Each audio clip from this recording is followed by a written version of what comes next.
So NBA free agency is winding down, and I'm going to be giving you guys 4 winners and losers of this year's free agency. So at the moment I'm recording this, guys like Christian Wood, Kelly Oubre, PJ Washington haven't signed yet. And if they went to one of my winners, hey, they could be elevated even more. But even if they went to my losers, I still wouldn't really get the direction they're going in. So yeah, if you guys are enjoying the videos, I would really appreciate it if you could drop a thumbs up. Also, let me know your biggest winner and loser in the comments. It could be a player or it could be a team. We'll go back and forth here, winner to loser, winner and loser. And we'll get into my first winner now. And my first winner has to be the Phoenix Suns, or to be more specific, the Phoenix Suns bench. When they traded for Bradley Beal a couple weeks ago, and they are dedicating 90% of their cap space to 3 players, and basically like 98% of their cap space to 4 players, we were all questioning what they were going to do to improve this bench, to have some depth to this team, because some of these players that they are paying all this money to have had injury concerns in the past. Well, the Suns went out and made 7 total signings to this bench, including 2 players that they re-signed. So to rattle them off, Eric Gordon took a 2-year deal to go to Phoenix. This is one of my favorite pickups of the whole offseason. They were also able to bring back Damian Lee. They brought in Keita Bates-Diop. They also brought in a couple bigs, Drew Eubanks and Chimezie Metu. Brought back Josh Okogie, and possibly my favorite signing out of the bunch, Yuta Watanabe. Man, just Yuta in the corner getting spot-up threes as Kevin Durant or Devin Booker, Bradley Beal are in ISO and doing their work and then getting double team. It's going to be great, especially if you have Yuta and Eric Gordon on the floor together. I like them taking a flyer on Eubanks and Metu. Both are 26 years old. Keita Bates-Diop was super underrated last season for the San Antonio Spurs. He shot 39% from 3. He's also a pretty good defender in my opinion as well. So yeah, the Suns were definitely presented with a lot of challenges to fill out this roster going into free agency, and I think James Jones in that front office in Phoenix did a fantastic job. Alright, so I am going with the Houston Rockets as my first loser. Giving Fred VanVleet $43 million a year over 3 years was a lot. And I know the Rockets aren't very good, and they had to convince him to leave Toronto, so they had to pony up a couple extra $1 million, or in this case maybe 10 extra million a year. And this is obviously an overpay for Fred VanVleet. I do like them bringing in a veteran. He's 29. You'll get him till he's 32. He has championship experience. He could be a leader for some of these young guys, especially Amen Thompson, who they just took 4th overall, and Jalen Green entering his 3rd year, and Jabari Smith Jr. entering his 2nd. And I think Fred VanVleet is a good defensive point guard to buy in under Ime Udoka's system. I just wonder, would you rather have Fred VanVleet for 3 years or James Harden for 4 years? Because that was the rumor in the beginning of the offseason. Were the Rockets going to go after James Harden? I didn't think that they should have, especially after drafting Amen Thompson.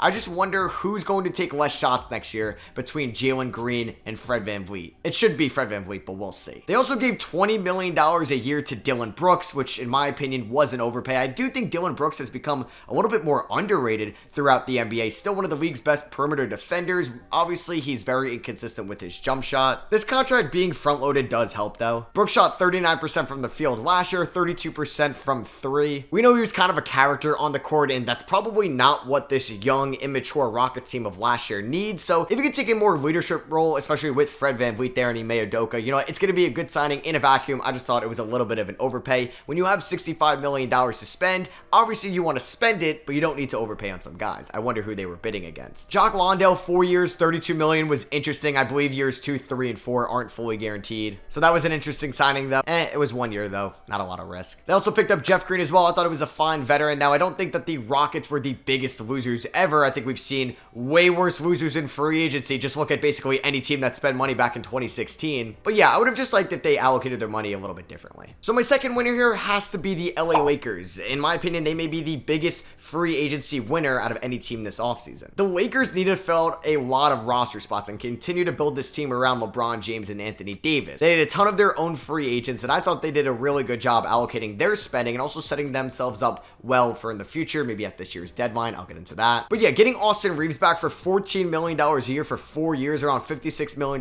total, I thought that was an absolute steal. Austin Reeves was the 3rd best player for them throughout the playoffs, and we saw him play meaningful minutes and also play at a high level in the first round, second round, and even in the conference finals. So I thought this was a no-brainer locking Reeves up. I'm surprised no other team threw an offer sheet at him, so I thought they got him at an absolute steal of a price. So their next signing was Rui Hachimura, which actually I like this signing the least out of all the Lakers ones, basically. 3 years, $51 million does seem like a little bit of an overpay. I wonder how good this contract is going to age once Rui's not playing with LeBron anymore, if that does happen on this contract. It's crazy how much LeBron can make other players money just because he makes them so much better when they're on the floor together. But like I said before, they set themselves up well at the trade deadline. A $17 million contract for someone that's 25 years old and played well for the Lakers in the playoffs. That could be a valuable trade asset come February or in in next year's offseason. That was similar with D'Angelo Russell. 2 years, $18.5 million per year, around $37 million total. There may be an option on the back end, but either way, this is a good salary to have when you're trying to make a trade at the deadline if D'Lo does not work out with the Lakers in 2 years. So yeah, even if he opts in next year and you can't trade him, it's only a 2-year deal. Gabe Vincent was the nice surprise for the Lakers. 3 years, $33 million in total. I hope Lakers fans are patient with Gabe Vincent because he was so much of a better player throughout the playoffs than he was throughout the regular season. He was a little bit inefficient from the field, 40% from the field, 33% from three, but he's a good free throw shooter. He's a very good defender, and he's a winning impact player, as we saw from the Heat in their championship run. They also took flyers on Cam Reddish and Jackson Hayes. I don't really think either one of them is really going to work out. I don't love Jackson Hayes as a player. I think Cam Reddish does have a chance to shine, but you really have to be patient with him. But he's been pretty inconsistent over his career. They also gave Taurean Prince a 1-year deal that I just absolutely loved. I thought this was a steal, and he's going to be a big impact player for the Lake Show next year. My next loser is the Philadelphia 76ers. So they lost 3 key rotational pieces: Georges Niang, Shake Milton, and Jalen McDaniels. Niang went to the Cavs, Milton went to the Timberwolves, and McDaniels went to the Raptors. At this moment, on July 4th at 6:30 p.m. Eastern Time, the only signing they have made has been Patrick Beverley. Now, there's something looming over them.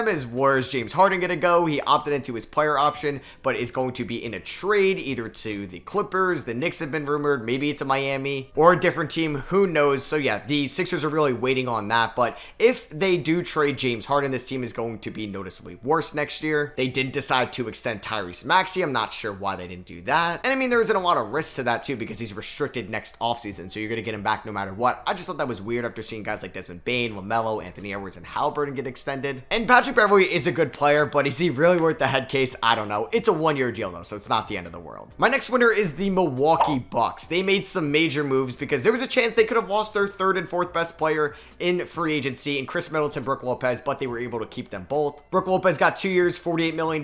Chris Middleton got 3 years, $102 million.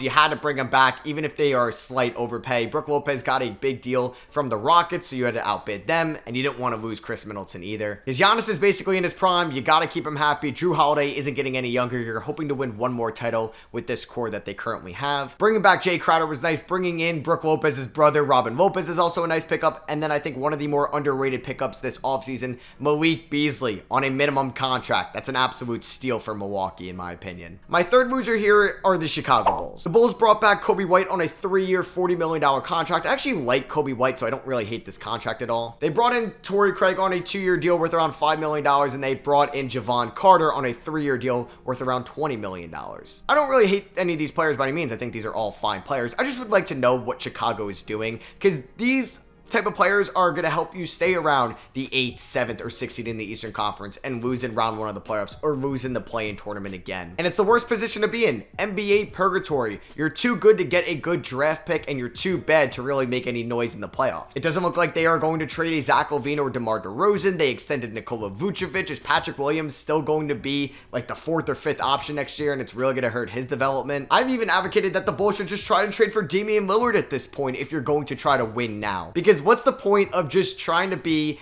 good enough to be around the 7th or 6th seed in the Eastern Conference and not get a good draft pick? Because is this team better than Milwaukee or Boston, Miami, New York, or Cleveland? Probably not. Philadelphia? Probably not. So they're in like that Brooklyn, Toronto tier. And with this core that they currently have, I don't think they're winning a championship next year or even going to the conference finals. And a lot of people might not give this team credit, but I want to. And my fourth winner are the Dallas Mavericks. So at this moment, the Mavericks made 3 moves. They re-signed Kyrie Irving on a 3-year deal. He actually got less per year than Fred VanVleet, which I think is a win in my opinion. They shot down any rumors that he can go to Phoenix or LA, and he really wasn't that case at all. You brought him back. That was a good job. You had to, since you gave up Finney Smith and Dinwiddie in a pick at the deadline, and that didn't really work out in the regular season. They brought back Dwight Powell on a 3-year deal worth around $4 million, but I also think one of the more underrated signings this offseason was Seth Curry, bringing him back on a 2-year deal. He was so good and important for Dallas a few years ago. Then they made a bad trade for Josh Richardson that didn't work out. But I really like what Dallas has done this offseason. I like what they did in the draft. I like what they did in the trade market, so I thought these were good pickups for Dallas, so I want to give them some credit. And my last loser is going to be the Charlotte Hornets. The Hornets made one signing, and it was re-signing Miles Bridges. You probably know my opinions on that. And heck, they might end up with a Christian Wood or Kelly Oubre or Will Barton, but I still don't like the direction